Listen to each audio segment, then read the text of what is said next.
The South will rise again. No, whoa. Oh, hi there, students. Mr. Young here. I wasn't at all playing with my Civil War toys. Today we're starting Chapter 17, Lesson 1. It's entitled The Two Sides. Basically, today we're taking a look at the Union, the Confederacy, and what their strengths and weaknesses were. That kind of thing. So today's lesson is kind of like hopping into the shallow end of a pool. There's nothing too specific. It's kind of an overview. Uh, Strengths, weaknesses, as I just mentioned. How did each side plan on winning? What was their ultimate goal? What were we trying to do here? And also, what was it like to be a soldier at this time in history? These are all questions we'll answer today. Tomorrow, we'll start talking about specific battles and more or less going through the linear progression of the Civil War. Let's take a look, shall we? So the United States has found itself in a pretty bad situation. The country was at war with itself. Not good. Never a good sign. When it's all said and done, about 600,000 Americans would die, and many more would be wounded. And to start off, let's talk about the border states. For most states, the decision to be Union or Confederate was easy. But what about the states right in the middle? So if you're Maine, probably not going to secede. If you're Florida, probably going to secede.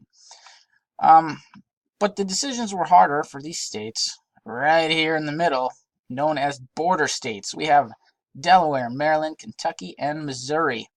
Look on the map, you see why it's hard. Now, the border states were essential to the Union. They served as a buffer between the Union and the Confederacy and provided control of numerous waterways. Washington, D.C. is inside of the state of Maryland, so had Maryland seceded, the Union capital would quite literally have been surrounded by enemy territory. Now, the border states were all slave states, so why didn't they secede along with the rest of the Confederacy? Well, slavery wasn't as prevalent in these border states. And Lincoln worked really hard to keep them in the Union. Well, for obvious reasons. You needed a buffer zone. Yeah, even though they did not secede, there were a lot of supporters of the Confederacy living within these states. For example, the city of Baltimore had quite a bit of civil unrest and had to be placed under martial law. Basically, the military occupied the city of Baltimore, even though it's technically in the Union because there are so many Confederate sympathizers there. You can see there were riots, as pictured here. All right, strengths and weaknesses. Let's talk about the strengths and weaknesses of the Union and the Confederacy. I think really, looking back and knowing what I know, the whole Civil War could have gone either way, but luck and other factors all played a role. However, if I had been a betting man and I had looked at these pros and cons, I probably would have betted Union myself, and here's why. The North, the Union, had more people, like a lot more people, and a lot more industry. We talked about this in 2 chapters prior. The South had very little industry because it wasn't a good way for them to make money. What the South did have, I have a little man here, was excellent military leaders.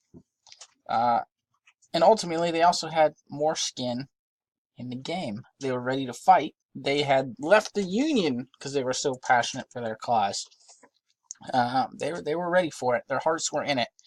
Most of the fighting was done on Southern turf as well. Most of the fighting was done in Confederate territory, so they had home field advantage most of the time. If we remember anything from the Revolution, it's that home field advantage can be a game changer. So the North has the advantage of a higher population and more industry. South has military leaders, home field advantage, and their hearts are in it. They are passionate for their cause. Let's talk about goals. When you get down to it, the South had an overall goal that would be easier to accomplish. They also had that going for them. All they had to do was defend themselves and defend their turf from the Union so that they could continue to exist as the Confederacy. They thought that if they fought hard enough and long enough, the Union would just give up and let them go. So that was the South. We just need to survive long enough for the Union to get tired of fighting us, and we'll continue to exist as a Confederacy. That was their plan. The North, the Union, on the other hand, had a much harder goal of basically bringing the entire Confederacy back into the United States. So they had to basically invade the whole South, dismantle the Confederacy, and force them back into the Union through conquest. How are they going to do it? Well, the South strategy, where's my Southern guy right here? Looks like a little bit like Robert Lee. Their strategy was to just play a defensive game and hold out till the North gave up. They also were hoping that Europe would side with them, the Confederacy, because Europe basically had a strong demand for Southern cotton. So they were basically relying on England and France to help them. Southern leaders were hoping Europe would put pressure on the North to end the war quickly. In the North, well, I have a Northern general somewhere. Here he is. Say this is General Winfield Scott. He had a 3-point plan to take out the Confederacy. It was called the Anaconda Plan because they were going to squeeze the South into submission like an anaconda would. The Anaconda Plan. Number 1, blockade southern ports. The Union had a pretty big navy, so that was going to be easy. Cut the South in two by taking control of the Mississippi River. That one would prove harder, as would step 3, seize the southern capital of Richmond, Virginia. So that's what we got going for us. All right. This war was American versus American. I have family that lives in the South. I mean, you could very well have family that lives all over the place. And oftentimes they fought where they were geographically. A truly tragic point of the Civil War was the fact that it was deeply personal. Families were split. Literally, brother fought brother. Lincoln's own wife had family in the Confederacy. That was the First Lady of the Union had family fighting for the Confederacy. That's crazy to think of. At the onset of the war, both sides were eager. They both had men eager to enlist. Some were patriots and didn't want to see the other side win. Others joined just because they didn't want people to think they were cowards. Like, your 4 brothers enlisted and you didn't enlist, you'd be the coward, so now you have to enlist. Things like that. Others just looking for some excitement. The average age was in the mid-20s. However, like all wars, boys sign up and lie about their age, and they said that kids your age enlisted as young as 13. I don't know. I guess the recruiters just wanted them anyways. They had to know. Can you imagine at your age going to fight the Civil War? It's a crazy thought.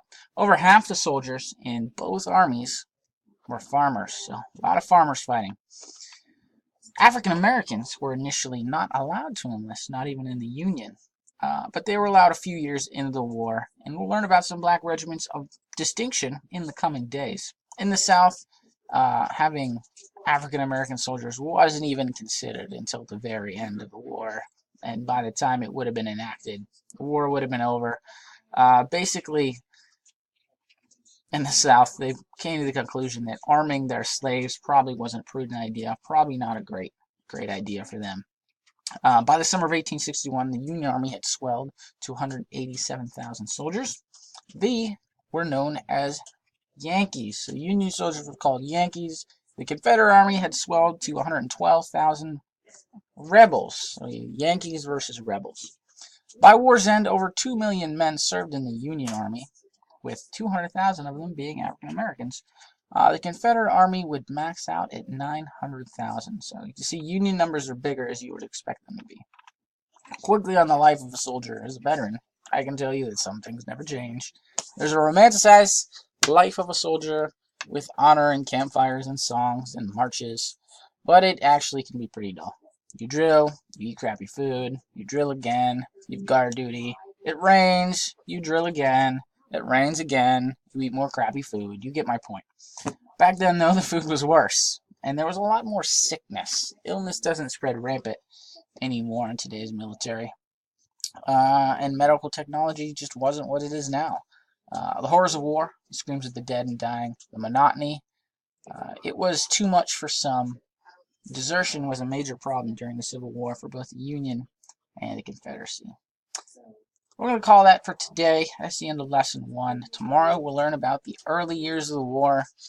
Off the top of my head, that means we'll have to talk about the first Battle of Bull Run, the first battle of the Civil War.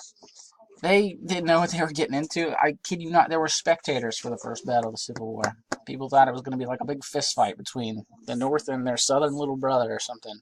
And then people started dying, and it got a little scary. We'll talk about it, though.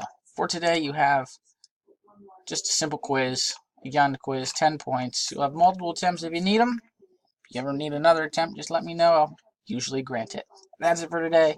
I'll see you tomorrow, and I'll be sure to bring my little meds. All right. Take care. Have a good one.